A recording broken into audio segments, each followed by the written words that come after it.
रात के कुछ 12 बज रहे होंगे। नितिन के कमरे से अजीब सी आवाजें आ रही थीं।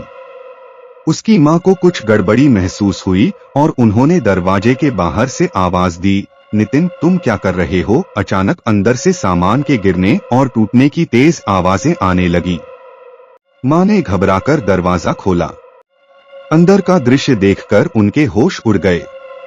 नितिन कमरे के कोने में बैठा कांप रहा था और पूरा कमरा बिखरा पड़ा था। वह पसीने से तरबतर था।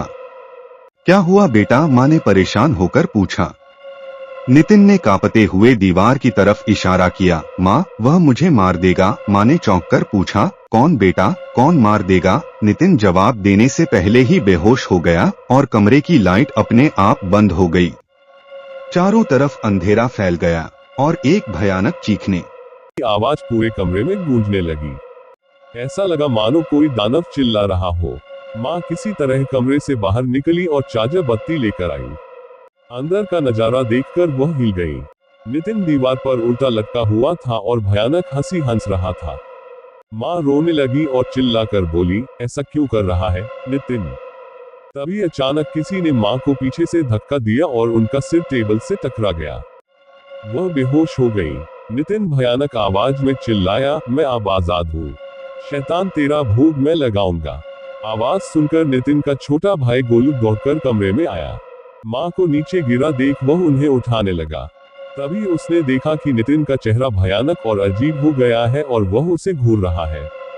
गोलू चिल्लाते हुए कमरे से बाहर भागा और हनुमान चालीसा पढ़ने लगा। पर अचानक वह नीचे गिर पड़ा और जकड़ सा गया। नितिन उसकी तरफ बढ़ते हुए भयानक आवाज में हंसने लगा। भैया, आपको क्या हुआ है? गोलू हाफते हुए बोला। उसे यह नहीं पता था कि उसका बड़ा भाई अब एक शैतानी आत्मा का शिकार बन चुका है। नितिन ने उसे सूंघते हुए कहा, वाह हे शैतान, ये भेद तुझे खुश कर देगी। नितिन ने गोलू को पकड़ा और पास ही बांध दिया।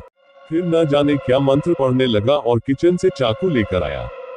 अचानक कई रंगों के सिंदूर और हड्डियां अपने आप आ गई। गोलू चिल्ला रहा था पर उसकी आवाज किसी के कानों तक नहीं जा रही थी। नितिन बोला, शैतान, ये भेद स्वीकार कर। ये कहते ही उसने गोलू का गला काट दिया। गोलू खून से लथपथ होकर छटपटाया और कुछ ही देर में शांत हो गया।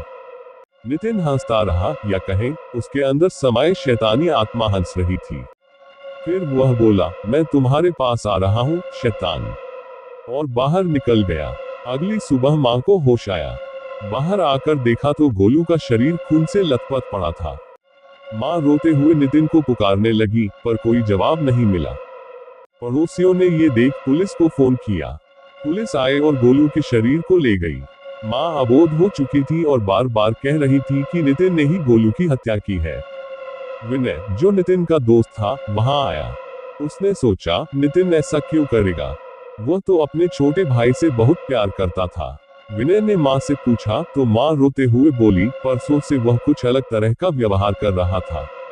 कभी अचानक हंसता, कभी रोने लगता और दिन भर कमरे में अकेला बैठा रहता। कल वह कुछ ज्यादा ही भयानक हो गया था, मानो उसके अंदर कोई शैतानी शक्ति आ गई हो। उसी ने गोलू की हत्या की है।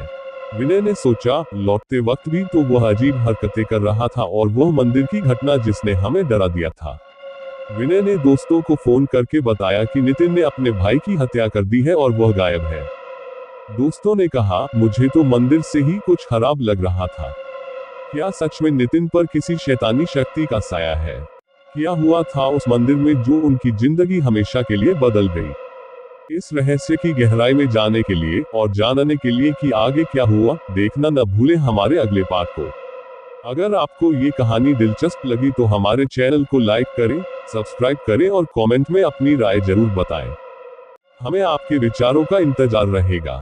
तो जुड़े रहिए और जानिए इस खौफनाक कहानी का पूरा सच सिर्फ हमारे चैनल पर। धन्यवाद।